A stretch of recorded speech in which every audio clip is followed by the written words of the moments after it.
Good morning and welcome to News Watching. I'm Jordan Wolfeld.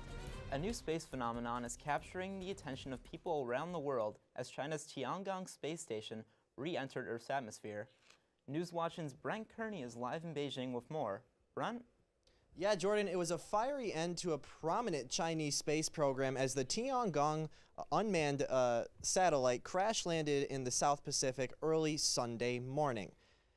Now, the space station's name was named Heavenly Palace and was launched back in 2011 as a prototype for towards the Chinese goal as to having a permanent space program in orbiting Earth's atmosphere, similar to what we have as the International Space Station. Now, the space station itself is around 40 feet long and 11 feet wide, weighing in around 8.5 tons. And it's roughly a fraction of the size of the International Space Station that's orbiting Earth as of this moment. Now, due to its size, it also was the size of just a school bus. It's roughly the size, just a little larger than a school bus. And due to its size, it was only used for science experiments.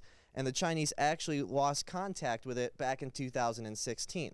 Now, they did report to NATO that it would eventually crash back down to Earth, but they didn't actually say why. Now, this uncontrolled re-entry does actually cast sort of a negative shadow on the Chinese space program, but they do have a very optimistic future. China plans to put a man on the moon and even a rover on Mars. So definitely an optimistic future for China. Jordan? Do you think that people should be worried about more space debris falling from the sky? Now, in terms of falling debris or space junk, as they call it, it's actually very uncommon, especially on a level like this.